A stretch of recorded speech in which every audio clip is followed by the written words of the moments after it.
Welcome to Nonfiction Kidlit Craft Conversations, where we take a deep dive into the craft and business of writing true stories for kids. I'm your host, Kirsten Larson. Today, I am thrilled to talk with Sandhya Acharya, author of Living Bridges, The Hidden World of India's Woven Trees, illustrated by Avani Dwivedi. This informational fiction picture book introduces readers to the living root bridges of Meghalaya, India, hand woven from the roots of ficus trees and tended by generations of Khasi people. Through the eyes of a curious boy, the readers discover not only how the bridges are made, but also how they're cared for and protected. We'll be talking about immersive travel based research, how visiting a place can shape a story, and how to use it to weave rich, authentic details into child centered writing. So, welcome to the show. Nice to see Thank you you. so much, Kirsten. I'm so excited to be here and talk about the book and whatever else follows. Well, and I cannot wait to hear about your travel. So let's start at the beginning. What first drew you to this idea of a story about these living bridges in India? Was there a specific moment that sparked your story, or how did you come to your idea? Yeah, so I think the story idea came to me. I think I was, browsing through my social media, and somewhere there was an article about the living bridges, and I had maybe read about it before, but something about it struck me that, hey, wouldn't this phenomenon be amazing to share with kids? It's got so much wonder and joy in it, which is always such a great, so much appeal to kids. And somewhere an idea took root that, hey, maybe I could write something about it for kids. But interestingly, Kirsten, I was thinking about this. And a few, I think, years back, okay, so this was not even when I was like thinking about the living bridges at all. But I don't journal very regularly, but intermittently. And I had put in a journal entry about a moment I had where I had seen this bridge actually in the Bay Area. It's the Dumbarton Bridge that goes over to Fremont. And I was just driving on it, and I happened to see a sunset, right over the bridge. And I had this overwhelming sense of gratitude come over. And that day I went back home and I just wrote like a little thank you note to the bridge, right? And it was just like, oh my gosh, I happened to see the sunset, it was beautiful, and all those emotions just came out. And I just listed out all the bridges that I had traveled to, and they were so spectacular, like I had the Golden Gate Bridge and the Capilano Bridge in Canada, and then this bridge. And I was just like thinking about it, and that's it, right? And that was the journal entry years back. And then when I was actually researching what was the story idea for this book, because sometimes you don't even understand the own workings of your own mind, right? So, and I just came across this journal entry because I was doing like a random search in my Google Docs about living bridges because I thought I would find out the date of when I wrote that first draft. And then actually this journal entry came up, and I was like, oh my gosh, look at that. My brain was already churning and putting things together. I didn't even know about it. My subconscious was probably already working on that manuscript. But goes to say you never know how something inspires you and what turn it takes, what form it takes, and comes out in the form of a book or a story. That is so cool. So it's like you had this moment that forged this sort of emotional connection to this idea of bridges, and then who knows, when you're seeing that social media post, now it triggers something that's already inside of you. Right. And so now you're zeroing in on it in a way that maybe somebody else who hadn't had that emotional experience. It's I know it's creation Yeah. is creation is so magical. I just It love it. is. It I is, love it. right? It's just so much of it happens in the background that you're not even aware of. I love it. I love it. So, what did your early research look like? I mean, you are Mm-hmm. researching something from afar. Yeah. As you mentioned, you're in the Bay Area. So, Yeah. so what kind of resources were you gathering before you actually made your research trip? Once I read that article, I think I just fell into that rabbit hole of research, right? So I was just like gathering and consuming all information I could about the living bridges. And we are so lucky in this day and age that we have access to so much, whether it's articles or books or interviews, YouTube videos of people who have gone and just traveled. So, multiple points of view, not just in terms of researching and fact based information about the bridges, but people who have just traveled there as tourists. And that point of view to have that sense of wonder and sense of exploration, and I was able to tap into all of these before, and I did it very it was not like planned that I'm going to research this and this. I immersed myself in the research, right? And then I just let the manuscript come out. So that was kind of like a little more natural, organic way of writing the manuscript. But yeah, it was just digging into everything I could get my hands and fingers typing on. So, did you have an initial draft together before you traveled, or was the traveling part of immersing yourself in that initial research? So I did have a manuscript before I traveled. Okay. So once I did all the research, I kind of, just put the manuscript out. It just like tumbled out of me. And it was more of, at that point, it was fiction, I mean, sorry, non-fiction. Hmm. So it was more about like an ode to the bridge. It was a Okay. lyrical non-fiction kind of version. And then I was okay with it. I was especially happy with the way it began, but I wasn't exactly sure where it was going, where was Okay. the story arc. And then I tried different points of view, right? Like, I said, let me try adding fictional characters in it. Let me try it from the point of view of the bridge, different things. And Sure. I tried all of this, and I kind of liked the nonfiction the best, and Hmm. that's the one that I sent out to my agent, and that's the one that my editor actually saw and liked. And but she was the one who came up with the idea of, hey, would it would be interesting to have a child character in it. And I said, yeah, I've got some versions out there that I might have tried. So it helped to have that experimentation, done in Sure. the beginning. And then I went back and kind of rewrote the draft. And while I was doing all that, all the travel was planned and was happening. So it was kind of all intermingled, all of this. But yeah, but to answer your question, I did have a draft. I had multiple drafts, multiple versions, and multiple points of view before I actually went and saw the bridge. And it was like a coming together of different things at that point. Yeah, well, and it's so interesting because, one thing when I talk to writers a lot, and I think one thing we don't realize when we're new to nonfiction is writing of nonfiction is not necessarily like a linear process where you research and now the research phase is over and you're writing and now the writing phase is over and you're revising, right? Like Right. research comes in, we do enough research to kind of get the story down, but then we're doing different layers of research Mm-hmm. at different points in the process. So Yeah.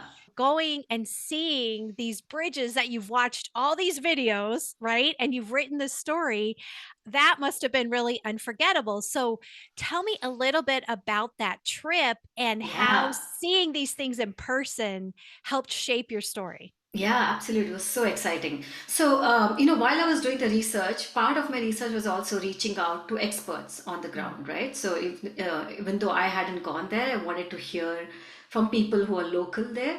So, I reached out, started out with my circle. There was somebody I knew who has a tourism company out there in India and takes little groups out to Meghalaya. So, I spoke with them, got an understanding of what their perspective of what is so attractive about this place. It wasn't exactly about living bridges, but they do see the living bridges too, right?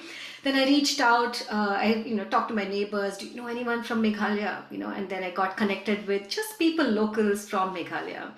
And then when I was reading a lot of the articles, Morning Star was a name that kept coming up. Morning Star Kongta, he is the founder of the Living Bridge Foundation and is local. He belongs to the Khasi community.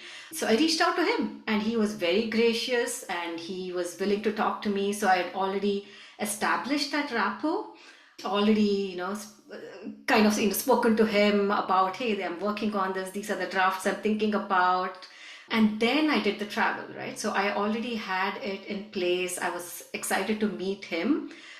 talk to him, interview him in person, Mhm. and see the living bridges. And I would not have been able to do the kind of research and to see the bridges and really understand so deeply about it without having made that connection. Mm. Like if I'd just gone as a tourist just to see the bridge, I don't think I would have been able to get this far.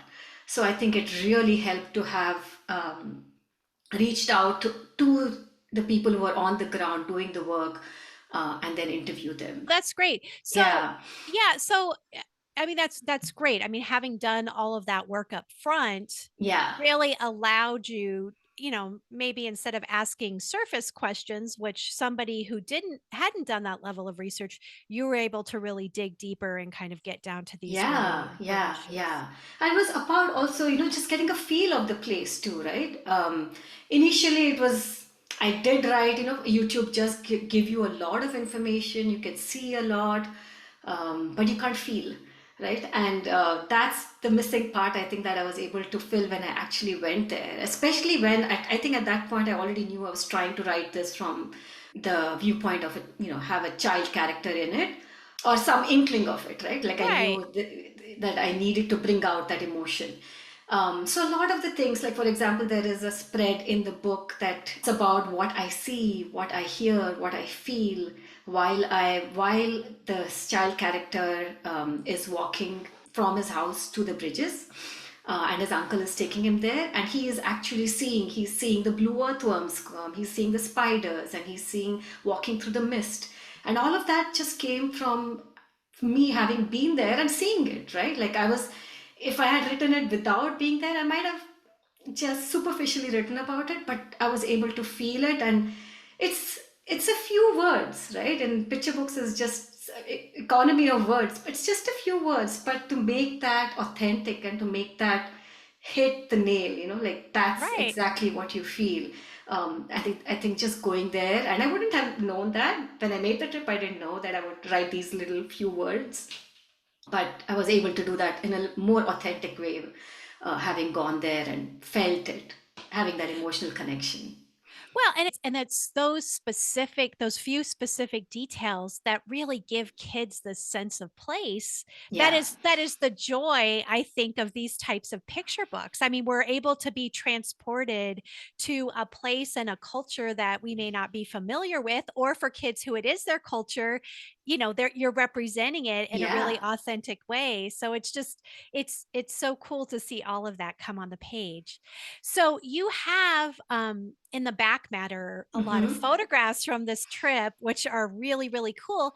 But just on like a technical level, do you have any tips or tools that you were using to capture some of these details and emotional experiences while you were there? Obviously, taking pictures was one, right? But do you have any Yes. other ways that you're capturing that information? So taking a lot of notes. So Mhm. after I would go, spend the day, I would come back and take down notes immediately, right? Because the emotions were fresh. I got into the habit. I don't know if this is where I started, but I did this. Like for example, I would go on field trips with my kids, and I would like, I need to capture this, and it was hard to write a whole thing. So then I started making list of words. I would just Oh, I would just like write a list of words. And then maybe if later on I was moved to write about it, I would write about it, right? But it just like maybe it's just a list poem, right? Like it's just a but just like just put the words that come out to you immediately and just capture it there, and then you can expand on it. So that was like my parking space for the immediate emotion that I felt, that I was able to do. But that's just like one technique. Other than that, like just taking like a lot of videos, mm, writing notes, of course, and then keeping that line of communication open, with the people out there. I think that helps a lot too. Like, for example, I shared my initial draft of the manuscript with Morningstar. It's like, hey, can you sit down and I'll read the manuscript to you and tell me, what's wrong in it? Because he, as a person living there, can tell me, right? Hey, the sap isn't yellow, it's white. right, you know, right. things like that come out and give it authenticity. But and just like, hey, do you like it? Does this sound like the culture? Is it Right. authentic? Like, for example, the character in the book, the boy, He is going on a journey and understanding his traditions from his uncle, right? And that is very unique to the Khasi community, that it's more of a matrilineal structure. The maternal uncle plays a very big role in the family structure, right? And he's usually the person who is sharing this knowledge and teaching the nephew. And when I said child character, so when I was doing the research, right, in the initial stages too, I was not just researching the bridges. I was also researching the Khasi community, because the community is such a big part of building the bridges. So I felt like I wouldn't be authentic in just writing about the bridges without understanding how this community works. What are the practices, what is the tradition they follow. And then that's why I knew I had to establish contact with someone local there, because Mhm. otherwise I wouldn't be able to write authentically from my perspective. Yeah. Want direct access to me between podcast episodes? Join Reimagine Insiders. As a member, you'll get live group coaching sessions and the chance to ask me questions anytime, whether you're stuck on structure, voice, or research. It's real support when you need it, plus craft resources and community to keep you moving forward. Come see what it's all about at writers.kirstenwlarson.com. I have worked on books that have taken place in other countries. And sometimes a lot of my resources were in languages that I don't Mhm. speak, which is always a challenge. So, was that a challenge for you, or were you comfortable enough in the local dialect that you were able to communicate without a translator, or did you have to work with a translator? How did that work for you when Yeah, no, I traveling? did not have to work with a translator, because the community over there, like Morningstar, for example, not everybody, but Morningstar, he spoke, the same language. We spoke in English Oh, okay. actually. so, Yeah, that's helpful. so that's helpful. And so yeah, at least I did not have to cross another bridge over there. Right, right. Yeah. I mean, talk about about challenges, right? But yeah, when you're Right. working in another language as well, aside from another culture, adding layers of difficulty. Exactly, exactly. Oh, well, I love that. So, jumping back a little bit, you mentioned that your initial draft was more of a straight nonfiction, sort of an Mm-hmm. ode to these bridges. And then in conversations with your editor, Mm-hmm. you ended up going back to some other versions where you had Yeah. had child characters. So, can you tell us a little bit more about that conversation and what was the goal? What was the thinking behind adding a child character? Yeah, I think, from the editor's perspective, it was Catherine Lodon. So Catherine, I think I mean, as an editor, you come to it from a different angle, right? For me, it was just like I wanted to share this wonder and beauty and joy with the world. And the editor has to worry about is how is this going to relate to the classrooms, and Right. how is this going to connect with the kids.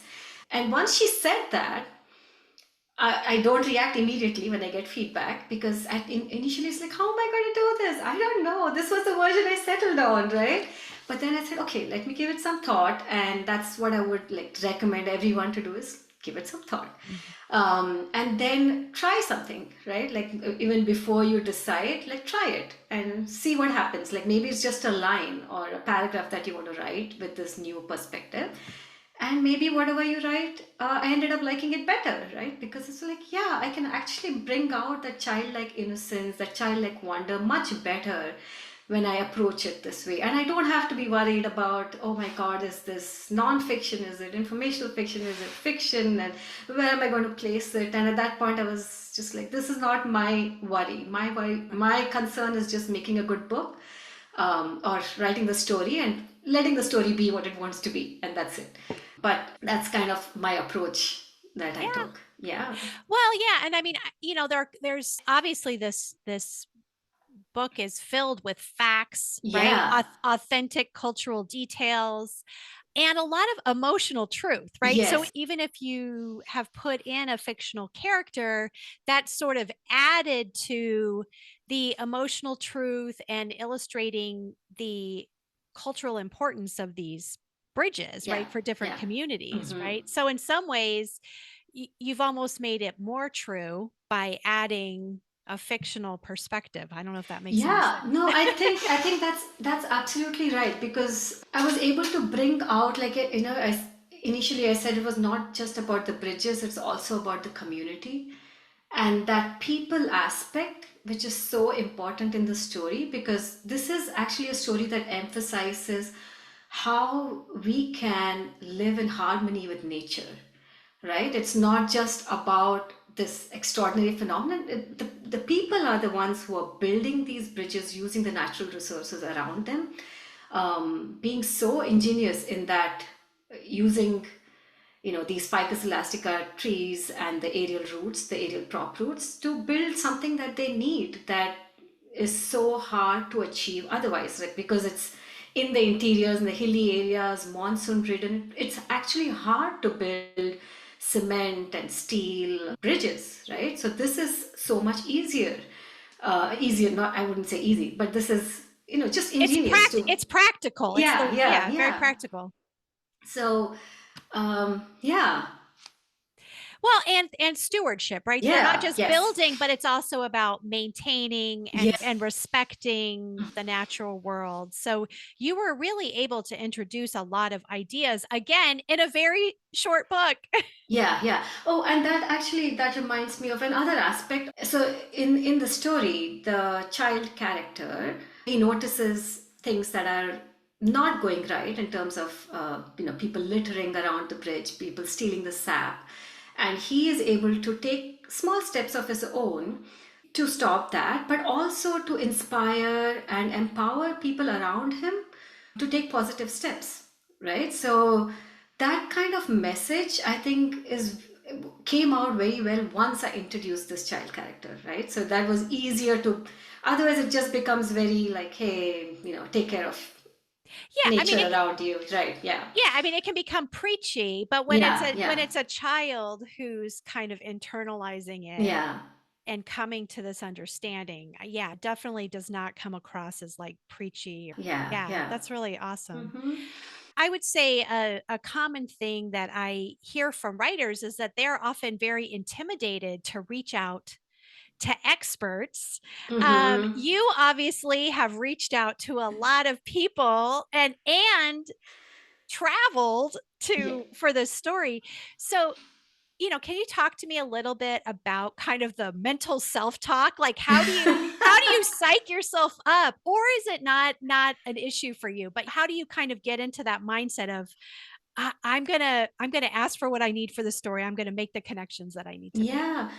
I think like starting with what you're comfortable with, right? That helps a lot. So when I began the research, I started with the people I knew, and then they gave me contacts of other people they knew, and that made it easier for me to kind of follow the trail over there. Approaching like really experts on the, like there were like articles that I would read from National Geographic, etc. I was like, can I speak to the same person that spoke to National Geographic? I don't know, but what's the harm? Like, what am I going to lose? And as authors and writers and illustrators, we are so used to rejections, it doesn't matter. True, true. I love how you're framing that.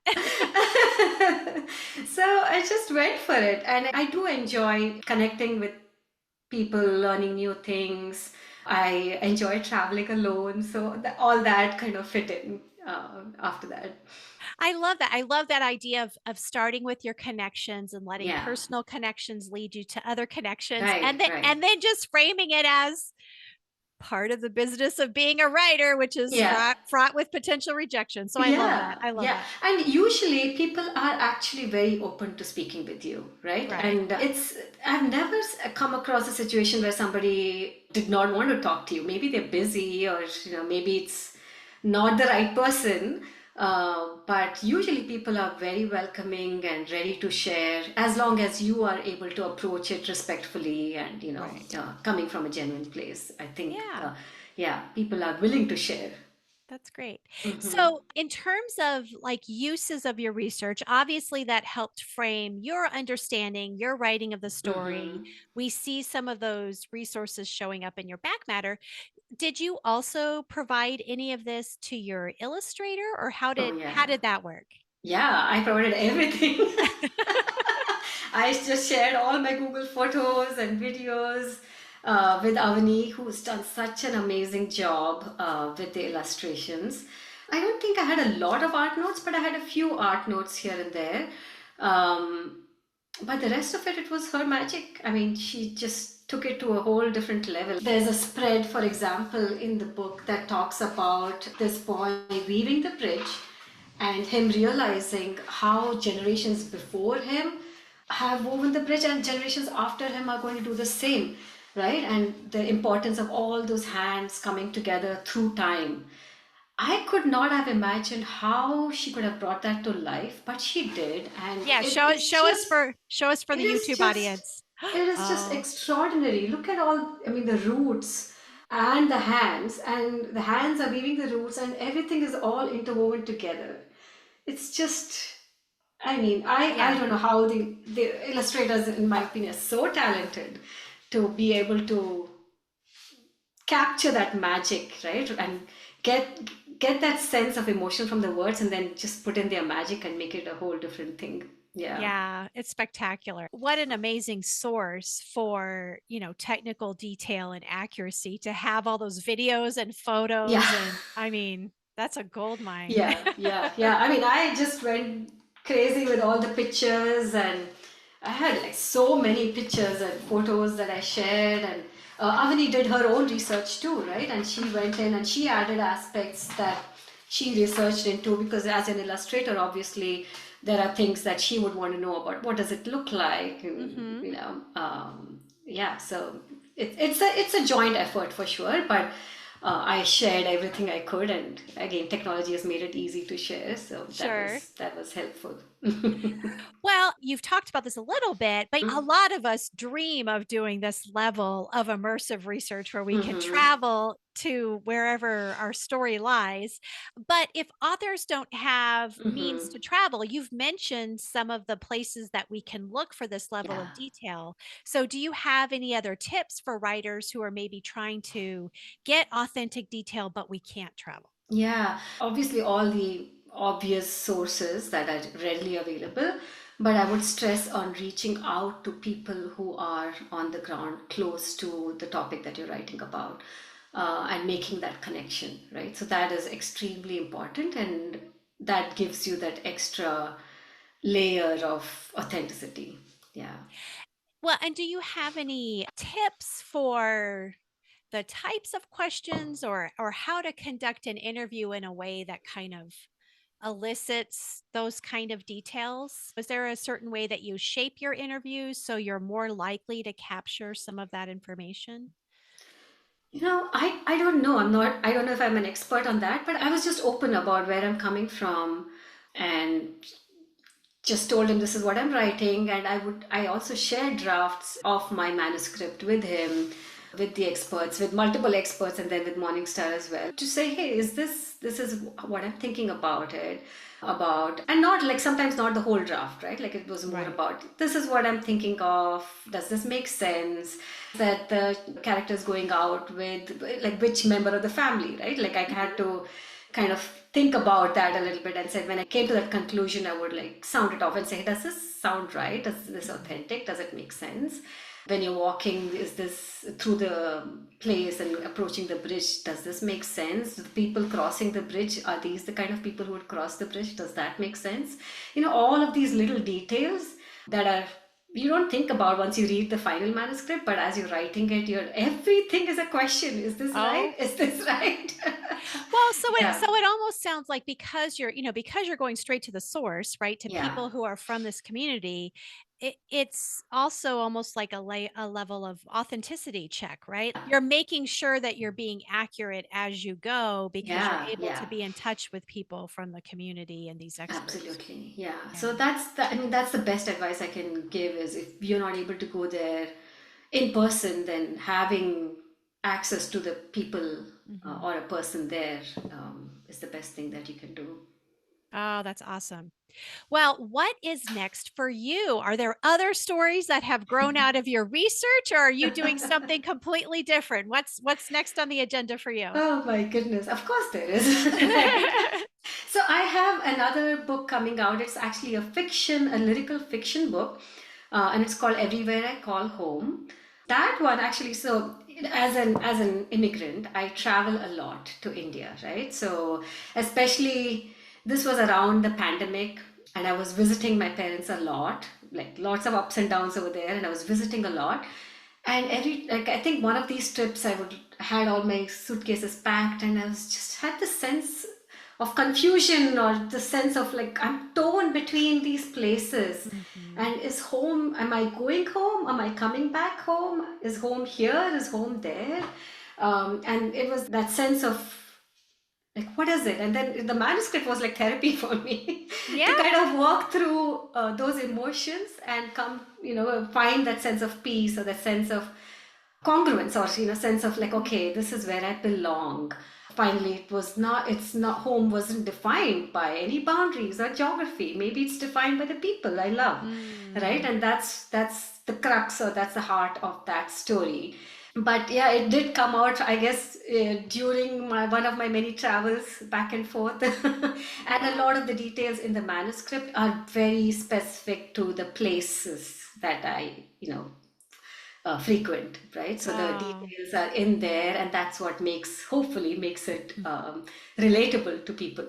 Yeah. Yeah. And Mhm. when is that one coming out? That will be in 2027, I think. But I know we're always working so far ahead. oh goodness, The yeah, joy, the yeah, joys of picture book writing, right? yeah, absolutely, yeah, yeah, Oh, well, Sandhya, it has been an absolute delight having you on the show. I'm wishing you all the best. And readers or listeners, I highly recommend Living Bridges. I'm adding it to our bookshop for the podcast. It's really an amazing, amazing story about these ficus tree bridges. It's fantastic. yeah. Thank you so much, Kirsten. It was just a pleasure being here and speaking with you, and talking about this project so close to my heart. Oh, well, thank you. Thank you. Take care. Thank you. Bye. Living Bridges, The Hidden World of India's Woven Trees is available wherever books are sold. I'll include links in the show notes along with Sandhya's website. And of course, you can support the show by buying your own copy from our bookshop. Links also in the show notes. If you enjoyed today's episode, please subscribe and leave a review. It helps other nonfiction writers discover the show. You can find past episodes and resources on my website, KirstenWLarson.com. Until next time, happy writing and revising.